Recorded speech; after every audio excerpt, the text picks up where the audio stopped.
So now let us move forward and see how can we identify the elements with Selenium WebDriver. How Selenium works. How is it able to identify the various elements on the web page like links, button, text fields, radio buttons, checkboxes and all.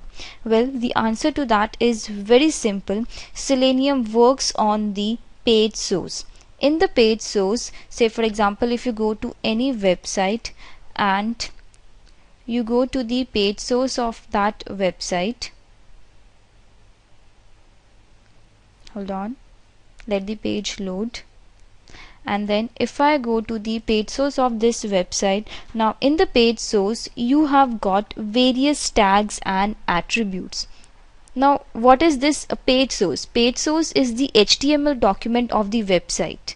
Every website has got a page source associated with it, and in this page source there are various tags and attributes. Every element has got a tag and attribute. For example, out here we can see the anchor tag.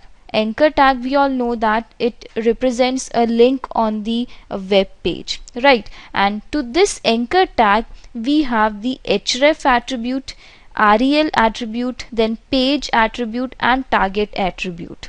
To a single tag you can have any number of attributes from 0 to n. For example, this span tag has got page tag of page attribute, style attribute and many attributes, right? Similarly, the li tag has only one attribute, that is this class attribute. Alright, so a tag, I mean to say, can have any number of attributes.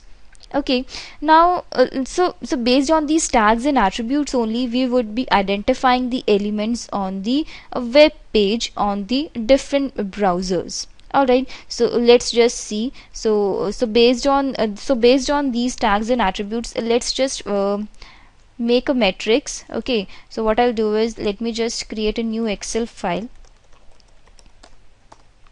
and then we have object, then we have the tag name, then every element would have some mandatory attribute and it would also have some optional attributes. Alright, fine.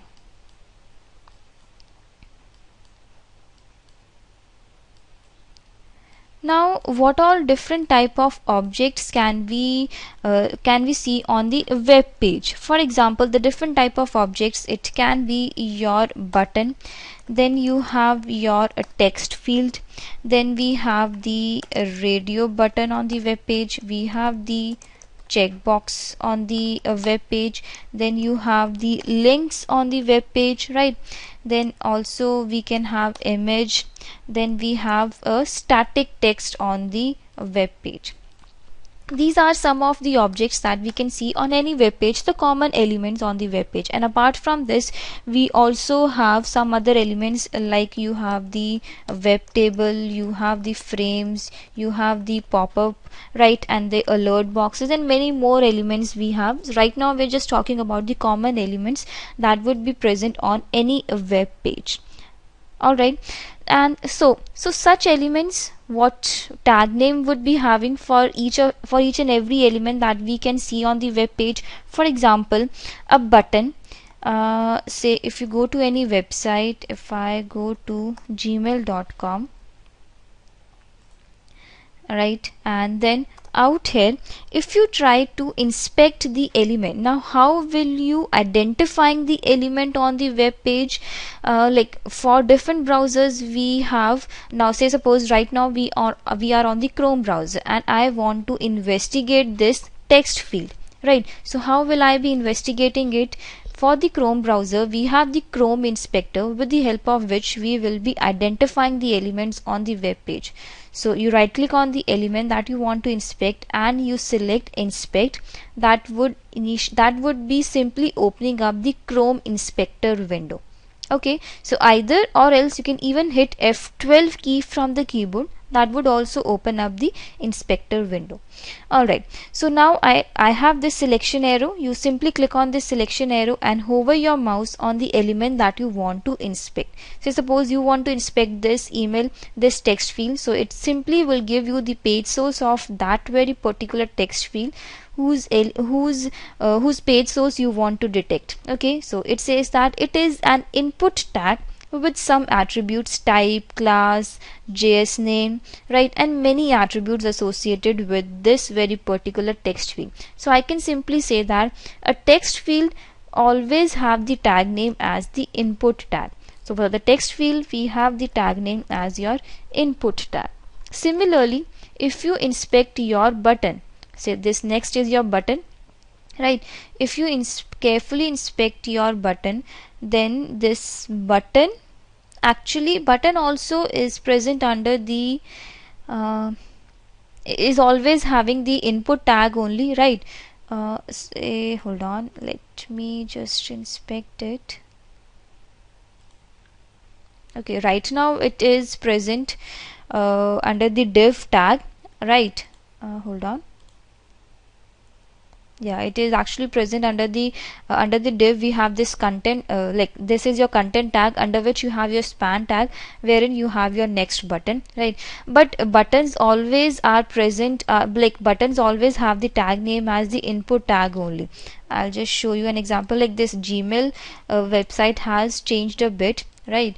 Let me show you another example. So if I go to in.rediff.com and let me just sign out once, and if I click on the sign in link, now out here,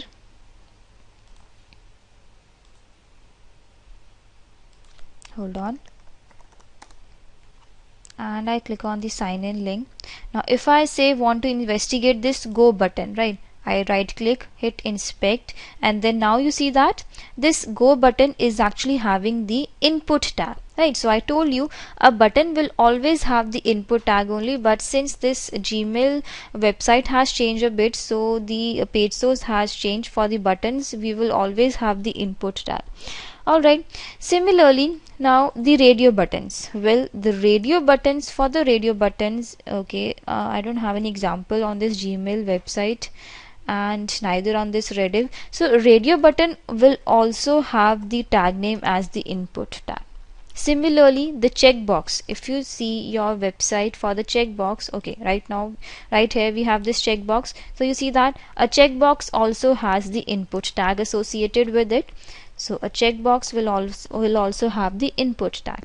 Now every element also has some mandatory attribute as well that would be present for sure for that element. Say if you check your go button, right, if you check your go button, then the mandatory attribute that would be present for sure is type is equal to submit, right.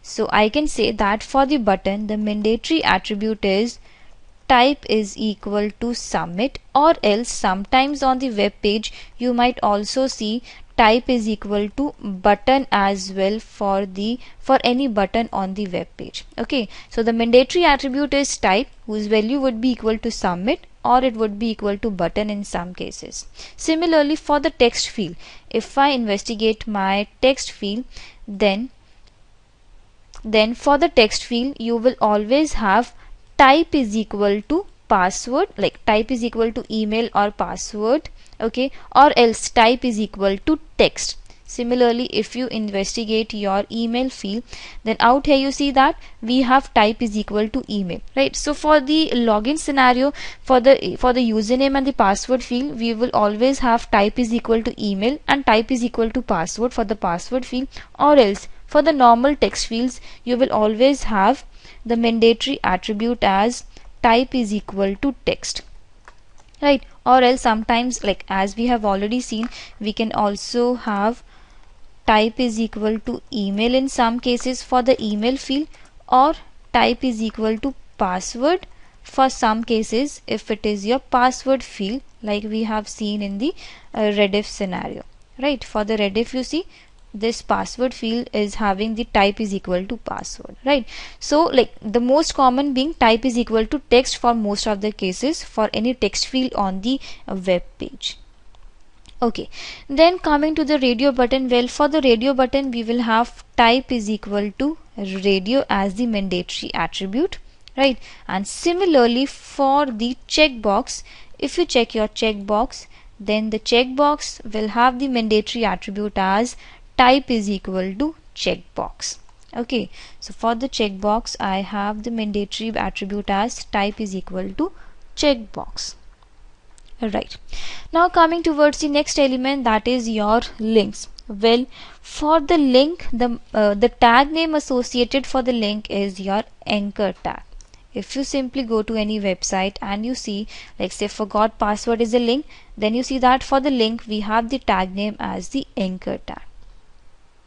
Right, then your mandatory attribute, well, the mandatory attribute for the link is your href, which will point towards the URL which will open when you click on that link. So you simply see that this forgot password is a link having the anchor tag, and the mandatory attribute is your href, which actually contains the link to which, like the link which you click on it will be navigating you to the URL that this link is pointing towards. Alright, similarly for the image we have the tag name as the img tag. If you check, okay, this is an image, you see that this image has got the img tag associated with it, and the mandatory attribute is your src attribute that will point towards the URL from which that image is loading. src is the attribute. If we simply take this URL and if I open this URL, you see that it simply opens up that image. So src is the mandatory attribute for the image, right?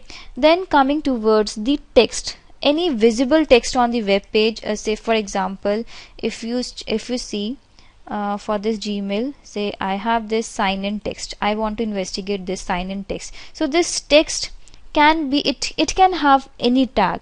It doesn't have any specific tag for it. It can either be present under the h1 tag, or it sometimes might be present under the div tag, right? Or it can be present under the p tag. It can be your any tag. So static text can have any tag. There is no specific tag associated with it. It can be your div, or it can be your h1 tag, or it can be your p tag, right? It can be either your I tag, it can be any tag. And then there is no mandatory attribute associated with the text, with the static text on the web page. There is no mandatory attribute. Fine. Now okay, then we also have some optional attributes associated with each and every object on the web page, which may or may not be present. So the optional attribute is you have name, you have ID, and the class. So these are the three optional attributes which might or might not be present. ID and name are unique. There should be no two elements for which ID or name would be same. For example, if you check this username text field, you see that this username text field has got the ID, then we also have the name, and we also have the class as well. Okay, all the three attributes are present for the username text field. And if I check my Rediff mail, and if I investigate my username, then it has got the ID, it has got the name, but no class attribute. Okay, so ID and name would be unique for any element, but class is not unique, and generally the elements with the same look and feel have got the same class. If an element has got the ID and name, it will be easy for us to identify the elements on the web page. So now let's talk about the ID and name. If an element has got the ID and name, then how can we identify the elements on the web page? Okay, and one more thing is, right now we have seen the inspection of the elements on the Chrome browser. Similarly, if I open my Firefox browser, and I go to say in.rediff.com, or you go to the Gmail site, any website, and if you want to investigate the elements on this web page, okay, then earlier in the previous version of the Firefox, we actually were using the Firebug. There was a plugin named Firebug, with the help of which we were actually identify the elements, which had made our work very easy. But now in the latest version of the Firefox, the Firebug has been deprecated. It is no longer used. You cannot just install Firebug in your Firefox browser. Rather, we have some extra plugins, we have some more plugins that we can make use of, and moreover we have the Mozilla Inspector now in the Firefox. So how you open it? You simply say like, I want to investigate this money link. I say right click, inspect element. That will open up the Mozilla Inspector tool. Alright, fine. So out here also we have this selection arrow. You hover your mouse on any element that you want to inspect, and it will simply be giving you the page source of that element. Alright, similarly goes with your Internet Explorer browser as well. In the Internet Explorer browser also, we have the IE Inspector tool, with the help of which we can again inspect the elements. So you hit F12 key from the keyboard. That will open up the IE Inspector tool, right? And then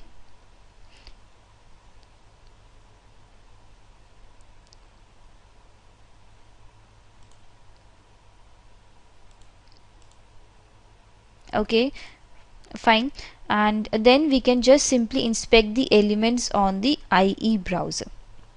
Alright, so we actually don't work with the IE browser much. We work with the Firefox or with the Chrome browser. Alright, so now let us see how can we identify the elements in the Visual Studio project. So let me just create a new project in my Visual Studio. File, new project, and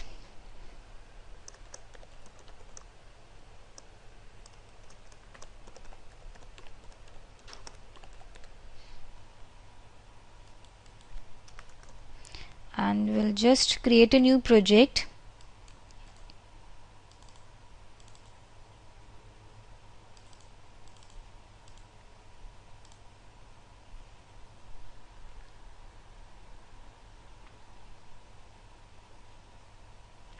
Okay, so first of all we will have to add the Selenium DLLs in our project, so that we can actually start writing our Selenium code.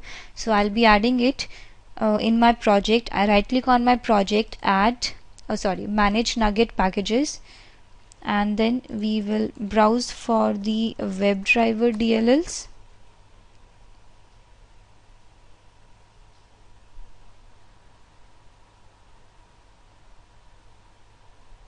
And I'll install the latest Selenium DLLs, that is 3.14, and I click on OK, and it has been installed successfully, right? So let's just write this script for logging inside the Gmail account, right? So I'll just rename it, which has the main function inside it, right? Now what I have to do is, first of all I'll have to launch my browser. So let me just launch my Chrome browser, say chromedriver. We'll have to import the namespace for it. Say driver is equal to new chromedriver, right? And then in order to launch the Chrome browser, we have to actually pass the path of the chromedriver.exe file, without which we will not be able to launch the Chrome browser, right? So you can simply download it from the official website of Selenium, that is it is your seleniumhq.org website. You go to the download section, and out here under the third party drivers we have chromedriver. We'll install it, the latest version being chromedriver 2.42, right? And you can download the chromedriver from here, or else I already have it in my system. Under this I have this chromedriver.exe, so I need to pass the path of this chromedriver.exe inside the constructor of my chromedriver class, fine, and then we'll add the @ symbol, so that it automatically takes up the double slashes.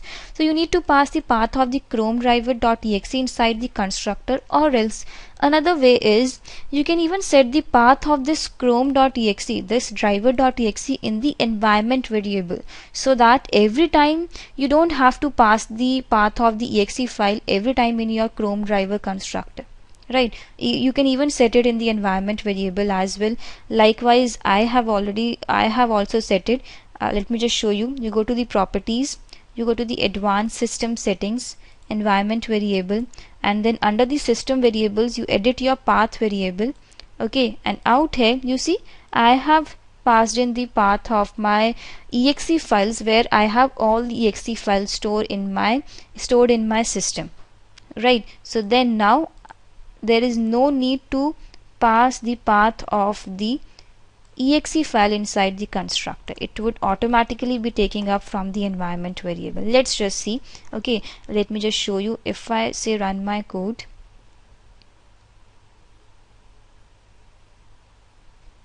so now you see that it launches a blank Chrome browser. Right, so this is how you can launch the browser. Now after I launch the browser, I need to navigate. So I will be calling the URL function, then http, you navigate to gmail.com. I simply navigate to gmail.com.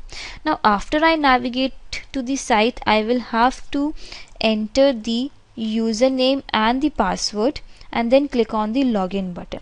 Right, so if you inspect the username text field, you see that it is an input tag with some attributes. Okay, but how do you actually write the code which will pick up the ID or the name or the class or any attribute of the username text field? So that comes up from the Selenium documentation. Let me just show you. If I go to seleniumhq.org website, I go to the download, and if I just show you the API docs of C#,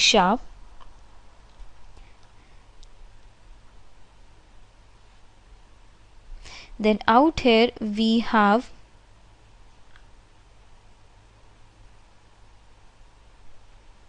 hold on, we have this Webdriver interface, right, which actually has a function named findelement function. Now how to find the element? For that, now we have this findelement function which actually finds the first web element using the given method. Now so then what we will say is, we will say driver dot find element.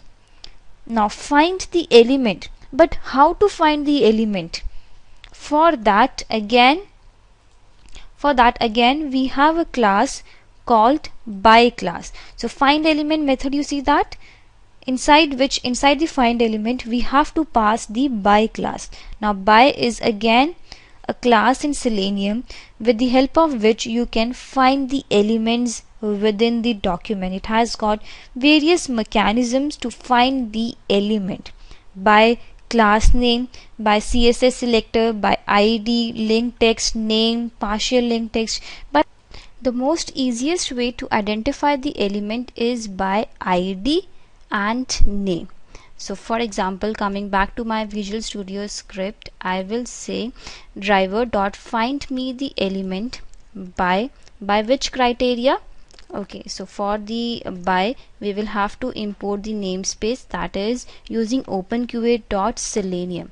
So by dot, and then you see all the locator strategies that we can actually see inside this documentation, all would be coming up in this list. By class name, ID, name, link text, whichever locator strategy you want to inspect with, you can just simply select that. I simply say that just find me all the elements by the ID. And what is the ID of the username text field? That is, the ID is identifier ID. Okay, so I can simply say that find me the element whose ID is identifier ID. So find element method, if you check in the documentation, hold on, this find element method, it simply returns you the reference of the web element interface. Web element is again an interface which represents the generic HTML element on the web page. This interface represents the generic HTML element. So I can simply say that this find element method will be returning me the web element interface, that is your username, and the web element, that is username, it would be returning us. Right, now next, what you want to do with this username, you want to enter the data inside this username text field. So for that we have a function named sendkeys, with the help of which you can enter the text into that very particular input field. So say I need to enter hello inside my username text field. Alright, so sendkeys function will help you type inside the web element. So let's just see that. So it launches your Chrome browser, then it navigates to the gmail.com, and then you see that it has entered hello into the username text field. Right, now next, after that I want to click on this next button. Right, so I can simply click on the next button as well after that. So if you investigate your next button, you see that it has got the class now. Right, so I can simply investigate it with the class itself. I say, after I enter my data into the username text field, driver dot find me the element by the class. Okay, and then you actually specify the class name inside this. Okay, and this would be giving us the web element, that is your next button. Okay, and to this next button, what you want to do, you want to click onto this next button. Alright, so now if I say run my code, it navigates to the Gmail site, it enters hello, and then it probably gives you an exception, invalid selector exception. Okay, now this class name, as I told you, is not unique, and it is not advisable to use the class name as well, because this class name doesn't work in almost most of the cases. Okay, so either and we don't actually try working with the class name locator strategy as well. Okay, so what we can do is, instead of inspecting with the class name, because if we see this this next button has only got the class name, has only the class name attribute only and nothing else, no other attribute we have other than the class. Right, so or else what we can do is, after I enter any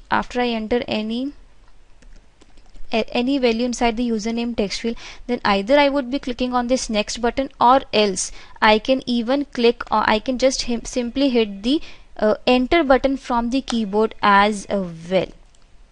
Right, so we can simply hit the enter button, that is, I simply say, after I enter my text inside my username, after that just hit enter button. Right, so for that you have keys dot enter, hit the enter button from the keyboard, and then now if I show you the result,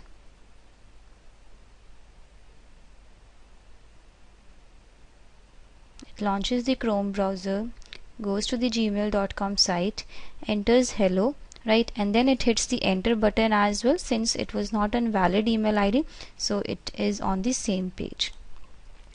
Okay, fine. Now the same script, if I want to run on the Firefox browser, so let me just initialize my Firefox driver. We'll have to import the namespace for it, so I hit Ctrl+ dot, and I'll import using openqa.selenium.firefox, and let's just initialize the Firefox browser and run the script on the Firefox browser. And if I run my script sorry, it launches the Firefox browser. it goes to the gmail.com site, and then it performs the execution, that is enter the username and tries to click on the next button, right? So then you see that we actually inspected the element on the Chrome browser, but the same script we are easily able to execute on the Firefox browser as well. Now how is this so? It is because the page source remains same across all the browsers. It remains same across all the browsers. You inspect your element on one browser, and if you want to run your script on any other browser, you can simply do that. It will not matter. Okay, I told you how to inspect the elements on the Firefox browser as well. You simply right click and inspect the elements, and you would be able to inspect the elements on the respective browser. Okay, fine. Now for interacting with one element, I am writing 2 lines of code or 3 lines of code, right? I can even, instead of this, I can even write it in a single line. That is, you want to inspect the username text field, right? So you say driver dot find me the element by the ID, identifier ID, and then what you want to do with it, you want to enter the data. Okay, that is, you want to enter any data into the text field. So let me just comment out this portion, and I simply have this line with me. Okay, so what will happen is execution will start from the left hand side. That is, it will first of all be finding your web element with this ID. Okay, and then to that element it will be entering this data, that is your hello data. Okay, so now if I run my script,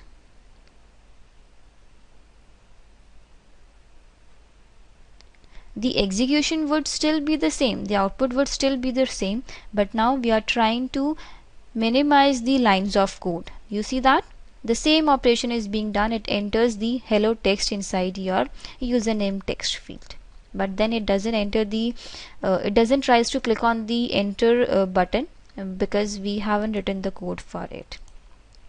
Alright, so you can simply write your script like this. Now every time we won't get ID or the name of the element on the web page. Say if I inspect this username text field, right now I'm getting the ID of the web element, then the name of the element as well, and the class as well, and many other attributes. But I told you ID and name are unique. Say suppose if this element has got no ID or no name, like say we have seen the example of this next button, it hasn't got any ID or name. So in that case, how will you inspect the elements? This class is also not working, and I told you class name attribute will not be working in almost all the scenarios. So how to extract such elements? So in that case, we will use something known as hold on, let me just open my by class. So in that case, we have another locator strategy known as XPath.